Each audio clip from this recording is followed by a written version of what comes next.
In the bustling streets of Thailand, archaeologist Luke zips through traffic on his scooter, ignoring persistent calls from a man named Kasem. It doesn't take long before several cars close in on him, Kasem's goons. Kasem demands the return of a stolen tube containing a valuable painting, one that belongs to his boss.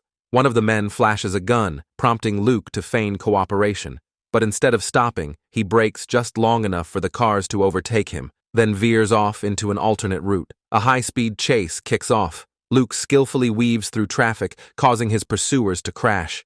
He darts into a crowded market where cars can't follow, leaving only a motorbike-riding thug on his tail. When Luke rushes into a cramped apartment building, the biker tries to follow, but crashes due to the narrow corridors. Luke rushes down the stairs and exits, only to be cut off by Kasem himself. He's knocked off his scooter, but the crowd that gathers gives him just enough cover to crawl away. Kasem fires into the air to disperse the bystanders and sends his men to continue the chase on foot. Despite his injured leg, Luke moves quickly as bullets whiz past him. He calls his teammates, telling them he won't make it to the airport. They instruct him to board a train instead.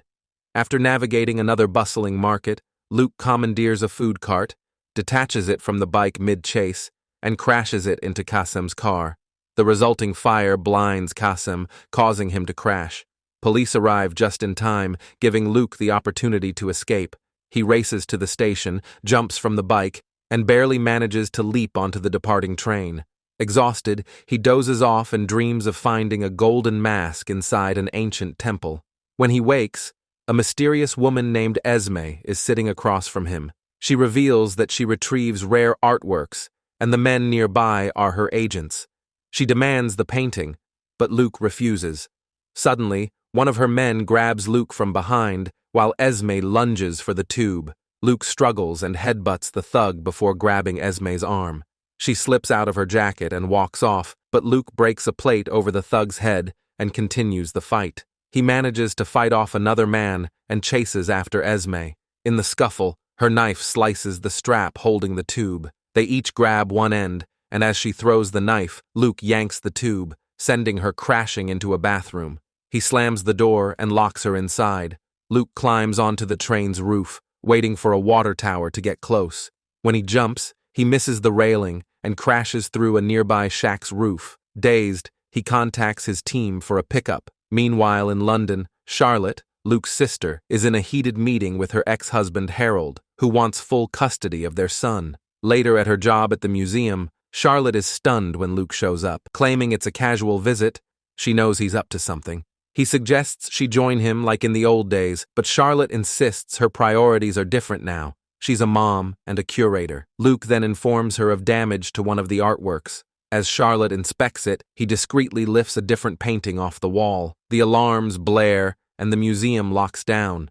Charlotte follows Luke outside, demanding the painting back. He says he'll return it if she gets in his car. He speeds away with Charlotte reluctantly on board. Police begin the chase, but Luke performs sharp turns and ducks through tight alleys before driving into the back of a truck, where teammates Murphy and Deb wait. Charlotte recognizes them from her father's old crew.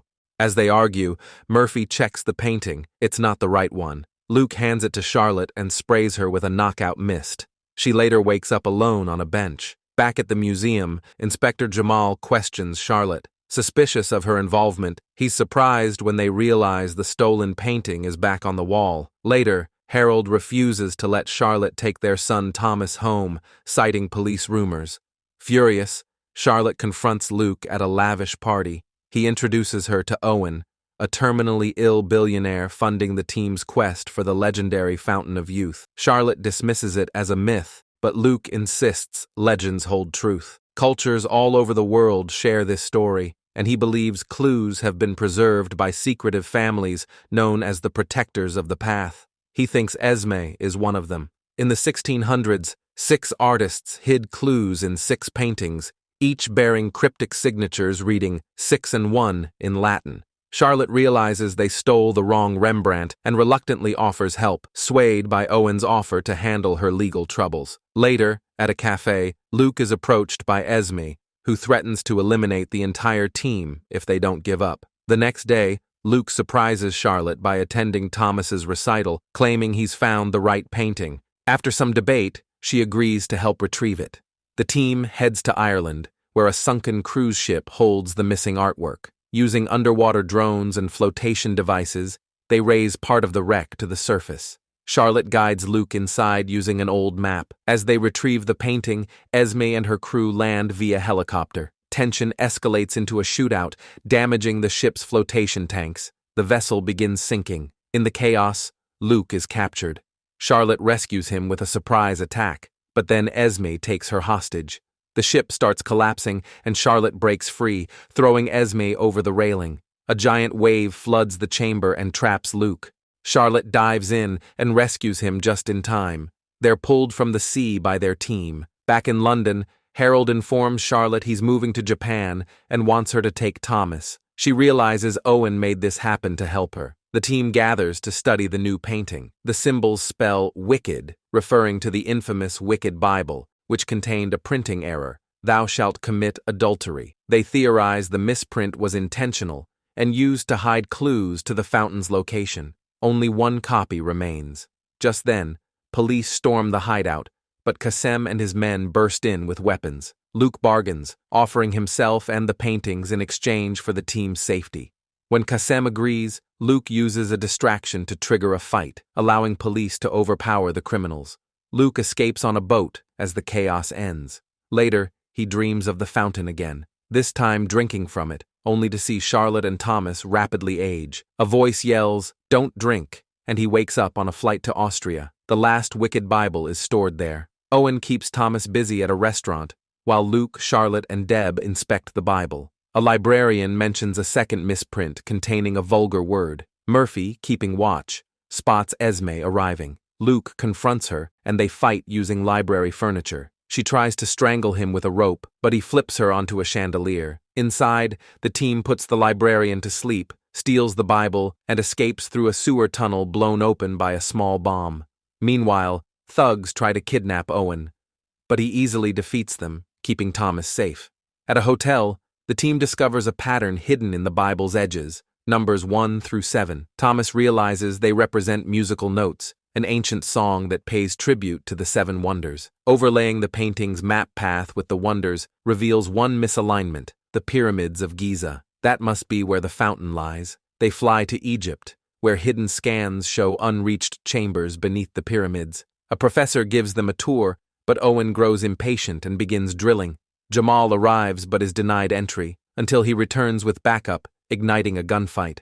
Esme, watching nearby, prepares to act. Inside, Charlotte finds a chamber where ancient sound systems react to Thomas playing music. A hidden lift appears, and the team descends into an ancient world below. The elevator drops them into a strange corridor lined with puzzling inscriptions. They hit a dead end marked by a carving of the Tree of Life. Charlotte uses an amber gem from a statue of goddess Nonet, placing it on the tree. Instantly, the wall opens. Inside, they find themselves high above the ground. Luke touches a jewel, triggering stairs that unfold from the walls. As they descend, another hidden chamber appears with a small puddle in the center, possibly the Fountain of Youth. Charlotte warns them, the fountain blesses only the worthy. Owen pressures Luke to drink first. When Luke hesitates, Owen shoots him, forcing him to touch the water. The fountain rises, healing Luke's wound and lifting him in midair. He sees a vision of his younger self, but also his loved ones aging. Choosing to protect them, he pulls away. The water rewards him by healing his injury without taking anything in return. Furious, Owen drops his blood into the fountain. Esme remembers the old warning: if the drinker is selfish, the water will steal their life. Owen drinks, and instantly begins to age, screaming in agony as the water punishes him. Esme activates a key and hits a gong, closing the doors. The team rushes out, but Owen's bodyguard falls to his death. Luke nearly slips, but Esme pulls him up. They barely escape as the corridors collapse behind them. Outside, Jamal confesses Owen was behind everything. As they part ways, Esme kisses Luke on the cheek, admiring his selflessness. The adventure ends, but Thomas hints at another waiting just around the corner.